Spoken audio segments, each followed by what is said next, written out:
നമസ്കാരം. അസ്ട്രോളജിക്കൽ ലൈഫിലെ എല്ലാ മാന്യ പ്രേക്ഷകർക്കും ഗുരുജനങ്ങൾക്കും ജ്യോതിഷ വിശ്വാസികൾക്കും 1000 നന്ദി, നമസ്കാരം. ഞാൻ ഡോക്ടർ എം ഷിബു നാരായണൻ, വെമ്പായം.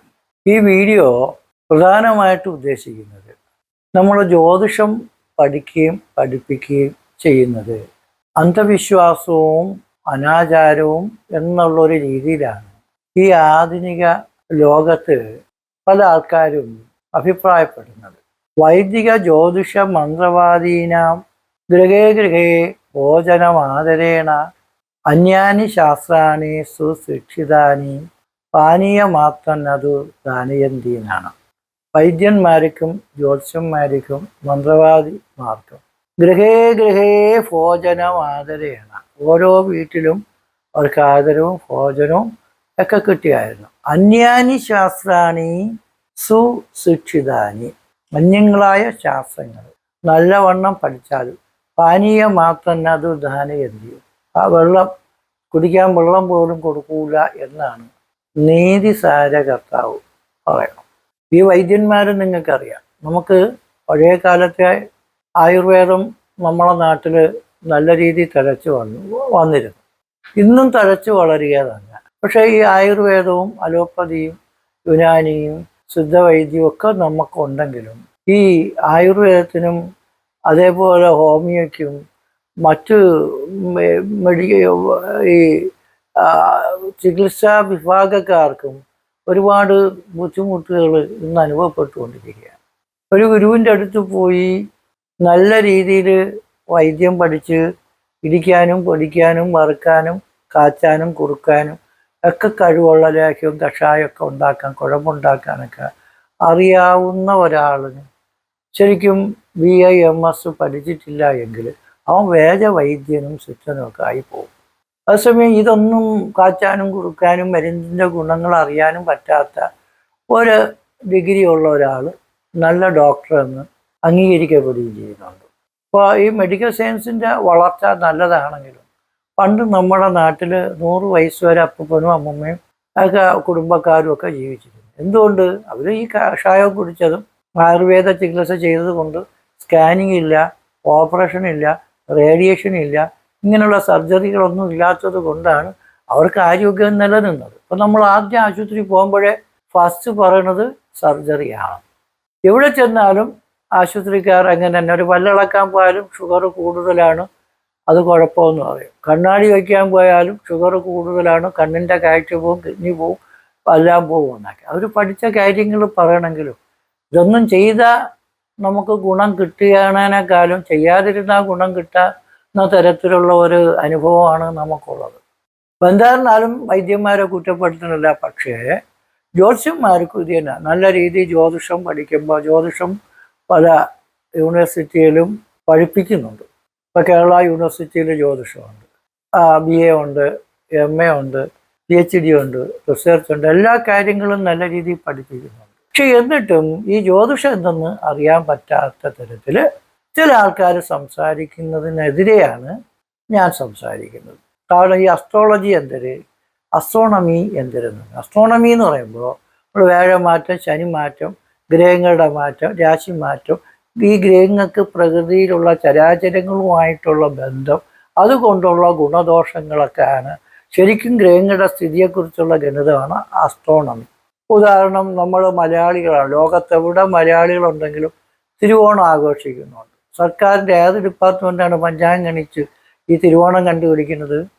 തിരുവോണം, അഷ്ടമി രോഹിണി, മേടവിഷു, അതേപോലെ തുലാം മാസത്തിലെ ദീപാവലി, തുലാം മാസത്തിലെ കർത്തവാവിന് ദീപാവലി, കുംഭമാസത്തിലെ കർത്തവാവിന് ശിവരാത്രി, അതേപോലെ ശ്രീരാമനവമി, വിനായക ചതുർത്ഥി.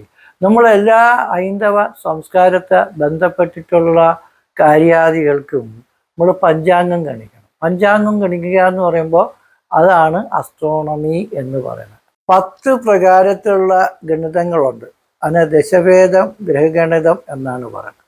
അതാണ് അസ്ട്രോണമി. ഇത് ഗണാനയനം കേടമധ്യമ സ്ഫുടയോരവി ഗ്രഹണദ്വയം കേടകല സസ്തമകാഹ അസ്തോദയൗജ കേടനാം നക്ഷത്രാണാന്റെ സംഗമം. ഇത് ഭേദാസ്തു വിജ്ഞയാം ഗ്രഹാണാം ഗണിതേ ദശയിലാണ്. അപ്പോൾ നമ്മൾ ഗ്രഹ മാധ്യമങ്ങൾ ഉണ്ടാക്കണം, അത് സ്ഫുരീകരിക്കണം. എത്ര ഡിഗ്രിയിലാണ് ഈ ഗ്രഹങ്ങൾ നിൽക്കണമെന്ന് നോക്കണം. ഗ്രഹണദ്വയം സൂര്യഗ്രഹണവും ചന്ദ്രഗ്രഹണവും ഗണിക്കണം. അസ്തോദയവിജ കേടനാങ്കിൽ സൂര്യൻ ചന്ദ്രൻ മുതലായ ഗ്രഹങ്ങൾ എപ്പോഴും ഉദിക്കണം അസ്തമിക്കുന്നു എന്നുള്ളത് കണ്ടുപിടിക്കണം. ഓരോ ഗ്രഹത്തിൻ്റെയും ഗതി എത്ര ദൂരത്തിലേക്ക് സ്ഥിതി എന്ന് നോക്കണം. നക്ഷത്രാണാന്റെ സംഗമം ഏത് നക്ഷത്രമാണ്, ആ നക്ഷത്രം ഏത് രാശിയിലാണ് നിൽക്കുന്നത്, ഏത് തിരിയാണ്, ഇതെല്ലാം നക്ഷത്രാണാന്റെ സംഗമം. ഇത് ഭേദാസ്തു വിജ്ഞയാം ഗ്രഹാണാം ഗണിതേ ദശഗിരി. ഇങ്ങനെയുള്ള ഗണിതങ്ങളെ സംബന്ധിക്കുന്നതാണ് അസ്ട്രോണമി.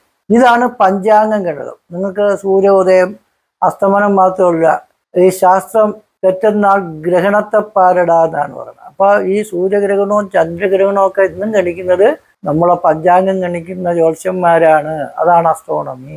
ഇത് ഗണിക്കുക കൂടെയുള്ള ഏതെങ്കിലും പ്രൊഫസർമാർക്ക് ലെക്ചറർമാർക്ക് ജ്യോതിഷം പഠിപ്പിക്കാത്ത ലെക്ചറർമാർക്കും പ്രൊഫസർമാർക്കും പറ്റൂ. നിങ്ങൾ ഒരുപാട് സയൻറ്റിസ്റ്റുകൾ ഇവിടെ ഉണ്ടല്ലോ, പറ്റൂ നിങ്ങളെ കൊണ്ട്? പറ്റൂല.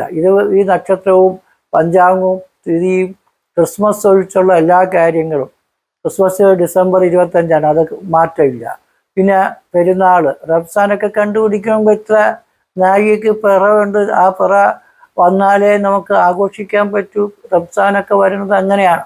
അപ്പം അതേപോലെ ഈ ഗ്രഹങ്ങളുടെ സ്ഥിതിഗതികളൊക്കെ കണ്ടുപിടിക്കുന്നതാണ് അസ്ട്രോണമി. അതിനെ ബേസ് ചെയ്ത് ഗ്രഹങ്ങൾ പ്രകൃതിയിലുള്ള ചരാചരങ്ങളുമായിട്ട് വരുമ്പോൾ ഉണ്ടാകുന്ന മാറ്റങ്ങളും ഫലങ്ങളുമാണ് നമ്മളെ അസ്ട്രോളജി. ഉദാഹരണം, സൂര്യൻ എന്ന് പറയുന്ന ഒരു ഗ്രഹമാണെന്നാണ് ജ്യോതിഷത്തിൽ പറയണത്. സൂര്യാദി സർവഗ്രഹഭ്യോ നമഃ എന്നാണ് പറയുന്നത്. സൂര്യൻ മുതലായ സൂര്യാദി സർവഗ്രഹങ്ങളും 9 ഗ്രഹങ്ങളെയും നമ്മൾ കണക്കാക്കുന്നുണ്ട്.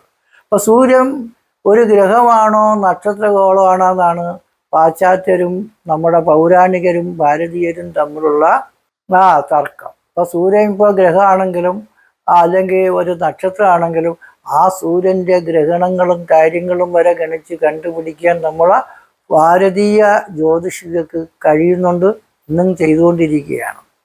അപ്പൊ അതുകൊണ്ട് ഈ ഗ്രഹങ്ങളുടെ ഗണിതം പോലും വയ്ക്കുന്ന ഇത്രയും മഹത്തരമായ ഒരു ശാസ്ത്ര സത്യത്തെ, ഇവിടെ സൂര്യനുണ്ട്, ചന്ദ്രനുണ്ട്, ചൊവ്വയുണ്ട്, ബുധനുണ്ട്, വേഴനുണ്ട്, ശുക്രനുണ്ട്, ശനിയുണ്ട്, രാഹുവുണ്ട്, കേതുവുണ്ട്, ഗുളികനുണ്ട്. പിന്നെ നമുക്ക് ഇതേപോലെ ധൂമാദിക്കള്, ഷുമേക്കർ ലവി എന്ന് പറയുന്ന ധൂമാണുക്കൾ ധാരാളം വന്ന് വേഴത്തിനെ പണ്ട് ചുറ്റിപ്പറ്റി നിൽക്കണം എന്നൊക്കെ നമ്മൾ കേട്ടിട്ടുണ്ട്. ഒരുപാട് തമോഗോളങ്ങളും ഗ്രഹങ്ങളും ഒക്കെ ഉണ്ട്. അപ്പൊ ഈ ഗ്രഹങ്ങളുടെയൊക്കെ സ്ഥിതിഗതികൾ പ്രപഞ്ചത്തിന് ഉള്ള ചരാചരങ്ങളിൽ ബാധിക്കപ്പെടുന്ന ശാസ്ത്രമാണ് അസ്ട്രോളജി. ഇപ്പൊ സൂര്യന്റെ ചൂടടിക്കുമ്പോൾ നമ്മളെ കിണർ വറ്റിപ്പോണ്, മരങ്ങൾ പട്ടുപോണ്, മൃഗങ്ങൾ പക്ഷികൾ ചത്തുപോണ്. അപ്പൊ ആ ഗ്രഹത്തിന്റെ സ്വാധീനം കൊണ്ടല്ലേ ഈ കിടക്കുന്ന കോടിക്കണക്കിന് ലിറ്റർ വെള്ളങ്ങൾ എങ്ങോട്ട് പോണു? കിണറ്റിലെ വെള്ളം, ആറ്റിലെ വെള്ളം, കടലിലെ വെള്ളം ഒക്കെ ആര് പറക്കിക്കൊണ്ട് പോണു? സർക്കാർ വാരിക്കൊണ്ടുപോകണല്ല. ഈ ചൂട് കൊണ്ട് അത് ബാഷ്പീകരിച്ച് അത് മേഘങ്ങളായിട്ട് രൂപാന്തരപ്പെട്ട് മേഘങ്ങൾ കൂട്ടിമുട്ടി മഴയായിട്ട് വീണ്ടും വർഷിക്കുകയാണ്. ഇത് സർക്കാർ സയൻറ്റിസ്റ്റുകളാ ചെയ്യുന്ന പണിയല്ല, സൂര്യൻ ചെയ്യുന്ന പണിയാണ്. അപ്പോൾ ഇങ്ങനെ ഈ പ്രപഞ്ചത്തിൽ ഇത്രയും യന്ത്ര സംവിധാനങ്ങൾ ഒന്നും ഇല്ലാതെ ഈ സൂര്യനും ഗ്രഹങ്ങളും ഉദിക്കുന്നു, അസ്തമിക്കുന്നു, ഗ്രഹണം സംഭവിക്കുന്നു.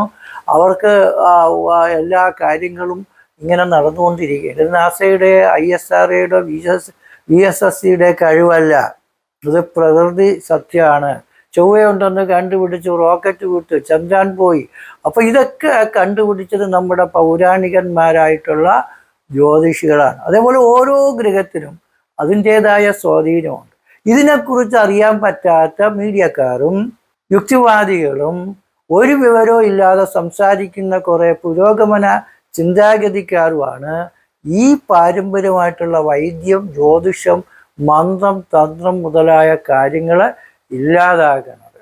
ഇപ്പൊ ഒരു സിംകാർഡിയനെ നമുക്ക് ആൾക്കൊരു തകിടും കൂട്ടും തന്നെ എഴുതി കെട്ടിക്കൊടുത്താൽ ആ തകിട് കെട്ടിയ ഒരു ഫലവും കിട്ടൂലെങ്കിലും ആ തകിടിൽ ജീവപ്രാണഞ്ച ശക്തിഞ്ച നേത്ര സ്വോത്രാധികന്ധത മന്ത്ര യന്ത്രൗജ ഗായത്രി പ്രാണസ്ഥാപന ഏവജ ഊത ദിപ്പാല ബീജാനി യന്ത്രസംഖ്യാനി വൈദിച്ചാന്നാണ്. 10 അംഗങ്ങൾ യന്ത്രത്തിലുണ്ട്. അത് ധ്യാനം ചൊല്ലി ഭഗവാനെ പ്രാർത്ഥിച്ച് അതിന് ജീവൻ, പ്രാണൻ, ശക്തി, നേത്രം, സ്തോത്രം ഇതൊക്കെ കൊടുത്ത് പൂജിച്ച് റെഡിയാക്കി ഒരു തകിട് മടക്കി ഒരു കൂട്ടിനകത്തിട്ട് കെട്ടിക്കൊടുത്ത ഫലം കിട്ടുമെന്ന് നിങ്ങൾ ചോദിക്കും. ഇത് പഴയ കാലത്ത് ഉള്ള ഒരു ടെക്നോളജിയാണ്. ഇതിൻ്റെ ആവിഷ്കരണമാണ് നമ്മളെ മൊബൈൽ ഫോണിൽ കിടക്കുന്ന സിം കാർഡ്. ഒരു തകിടിനകത്ത് ശബ്ദതരംഗങ്ങളെയും ചിത്രതരംഗങ്ങളെയും ആഗിരണം ചെയ്യാനുള്ള കഴിവ് അതിനുണ്ടെന്ന് കണ്ടുപിടിച്ചത് പണ്ടത്തെ കാലത്തല്ലേ. അതിപ്പോഴും നവീകരിച്ച ആധുനിക ശാസ്ത്രത്തിൻ്റെ വിജയമായി വന്നില്ലേ. അപ്പോൾ ഇതെല്ലാം അന്ധവിശ്വാസം. അതേപോലെ പ്രേതം ഇല്ല എന്ന് പറയുന്നുണ്ട്. അപ്പോൾ കർമ്മിക്ക് പൈസ തരാൻ വേണ്ടി ആരും തുള്ളിയും ബഹളം വയ്ക്കുന്നില്ലല്ലോ. ഈ ഭ്രാന്താശുപത്രി കൊണ്ടുവന്ന് ഷോക്ക് കൊടുത്ത് വർഷങ്ങളോളം അവിടെ കിടന്ന് ഭ്രാന്തായിട്ട് കിടക്കുന്ന ആൾക്കാരെ പൂജ ചെയ്യാനും കൂടെ നിങ്ങളൊന്ന് സമ്മതിച്ചിരുന്ന പൂജ ചെയ്താൽ അവരുടെ ആ ശരീരത്തുള്ള ദുരാത്മാക്കൾ ആവാഹിച്ച് മാറ്റാൻ പറ്റി. ഭ്രാന്ത്, അവസ്മാരം, ഉന്മാദം ഇങ്ങനെയൊക്കെ ഉള്ള പല കുഴപ്പങ്ങളും മന്ത്ര തന്ത്രാദികൾ ഉപയോഗിച്ച് ശരിയായ വിധത്തിൽ പഠിക്കാൻ പറ്റും. അപ്പോൾ കോളേജിലൊക്കെ ഇത് പാഠ്യവിഷയമാക്കി നല്ല പഠിപ്പിച്ച് നമ്മുടെ ജ്യോതിഷവും വാസ്തുശാസ്ത്രവും അതേപോലെ തന്ത്രശാസ്ത്രവും തച്ചുശാസ്ത്രവും ഒക്കെ നമുക്ക് പാഠ്യവിഷയമാക്കി കഴിഞ്ഞാൽ പിള്ളേർക്ക് മേശ ഉണ്ടാക്കാനും കസേര ഉണ്ടാക്കാനും പഞ്ചാംഗം ഗണിക്കാനും ഈ ആധുനിക ഗണിതങ്ങൾ പഠിക്കാനും പാരമ്പര്യ വൈദ്യങ്ങൾ പഠിക്കാനും ഒക്കെ നമുക്ക് അവസരം കിട്ടൂലേ. ഇതിനെയൊക്കെ പ്രോത്സാഹിപ്പിച്ച് നമ്മുടെ സംസ്കാരത്തെ നിലനിർത്താൻ നമ്മൾ ശ്രമിച്ച് നമ്മളെ നിലനിർത്താൻ നമ്മൾ ശ്രമിച്ചില്ലെങ്കിൽ നമ്മളെ ഭാരതത്തിൻ്റെ സംസ്കാരം പാശ്ചാത്യന്മാരുടെ അടിമകളായി മാറുന്ന തരത്തിലൂടെ സയൻറ്റിസ്റ്റുകൾ തരം താഴ്ന്ന് നശിച്ചു പോകും. അതുകൊണ്ട് നമ്മളെ കഴിവുകളും അറിവുകളും ശാസ്ത്രങ്ങളും ഇന്ന് ലോകത്തിന് തന്നെ അതിശയപരമായ രീതിയിലുള്ള വളർച്ച പ്രാപിച്ചുകൊണ്ടിരിക്കുമ്പോൾ ഒരു വിവരവും ഇല്ലാതെ സംസാരിച്ച് നമ്മുടെ കഴിവുകളും പാരമ്പര്യ മൂല്യങ്ങളും നശിപ്പിക്കുന്ന തരത്തിൽ യാതൊരുവിധ പ്രതികരണങ്ങളും കാണിക്കാൻ പാടില്ല. ഇതെല്ലാം ശാസ്ത്രമാണ്, വിദ്യയാണ്. അത് നമ്മൾ അംഗീകരിച്ചേ പറ്റൂ.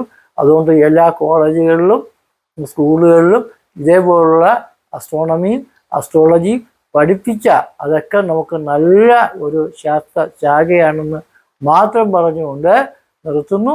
നന്ദി, നമസ്കാരം.